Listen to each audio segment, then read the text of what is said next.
Guys, welcome back to my channel. Today I'll be showing you how I make egusi soup. Okay, this will be a quick and easy recipe. As usual, here are all the ingredients you'll be needing to make this soup. The first thing we will do is season our meat to create a stock that will be used as a base for the soup. So I start by adding some salt, some seasoning cube, onions and pepper. Right now I'm just using blended Scotch bonnet pepper. You can use any kind of pepper that you like. I will cover this up and let it cook until the meat is soft. This will take at least 45 minutes.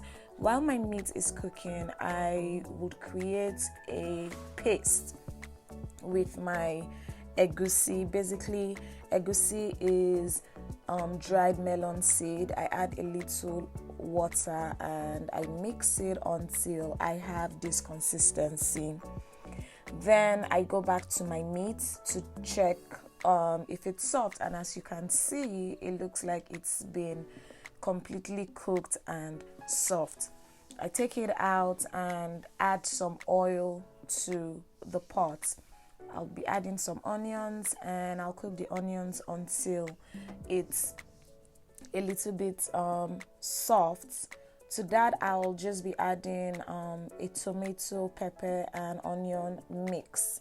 Basically, I've made this tomato mix in my previous videos, so you could go watch them to see. And I'll continue to cook it until my mix is completely cooked and all I have left is just the tomatoes and oil, until all the water is dried, basically. So now I'll just be adding my paste in like just a little bit of spoonfuls. The reason I'm doing this is I want my egusi to kind of be a little bit chunky. Not really chunky, but this helps in just giving you a great final product at the end when you finish cooking the soup. Anyway, so you see, I'm just gently moving my egusi aside and around the pot. I'll cover it, let it cook for a few minutes, and this is what it would look like after about 5 minutes. You also want to be careful. You don't want your egusi to get burnt, because trust me, burnt egusi doesn't taste really good at all. Now I'll just combine my mixture until it looks like this, and I'll continue to stir it every couple of minutes. Then I'll add my stock. So this is the stock from the meat that has all the flavors and the seasoning I'd used at the beginning of this video. I'll add that to the soup, and then I'll add some water as well. This would allow for the egusi to cook until it's done. Now, a common mistake that people make when cooking egusi is the egusi doesn't get done, and if you eat egusi that isn't done, it's grainy and it can cause constipation. So as you can see right now, our egusi is almost done.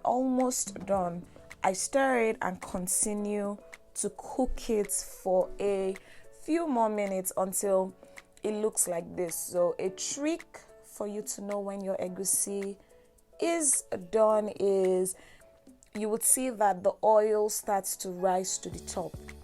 When you see the oil rise to the top and the color of the egusi isn't just as white or grainy, that's a sure tell way to know if your egusi is cooked.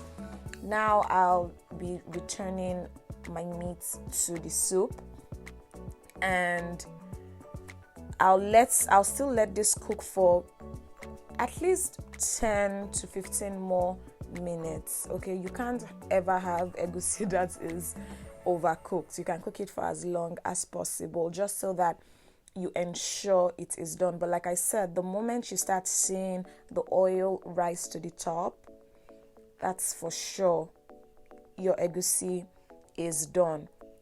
Now I'll just be balancing the flavors in my soup by just adding some more seasoning. I'll just add a little bit of pepper, some salt, some more seasoning cube, stockfish powder, and crayfish powder.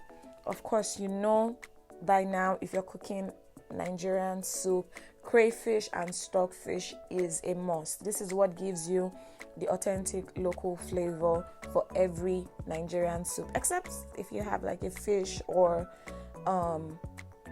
seafood allergy, then you can leave it out. But if you don't, for sure you have to add that. Now I'll just be adding smoked fish. So this is smoked catfish. I am adding this now to this soup because this particular fish I'm using gets soft and it scatters in the soup easily, so I always add it last and then close it for about 5 minutes so that I can get all of the flavor of the fish extracted.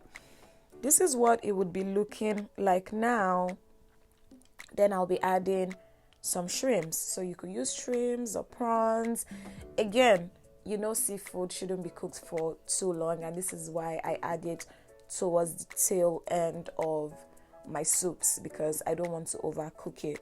Anyway, I close it and let it cook for about 5 minutes to allow the shrimps to get cooked, and this is what it would be looking like. At this point, the soup is ready. All that is left is to add our vegetables, and as you guys know, because I'm in the obodos, I really don't have access to typical Nigerian vegetables that I would use in making this soup. So I will be using kale and spinach today for this video. And if you're in Nigeria, definitely you can use ugu. You can substitute ugu for, some people use uziza leaf, and you can also use afang leaves.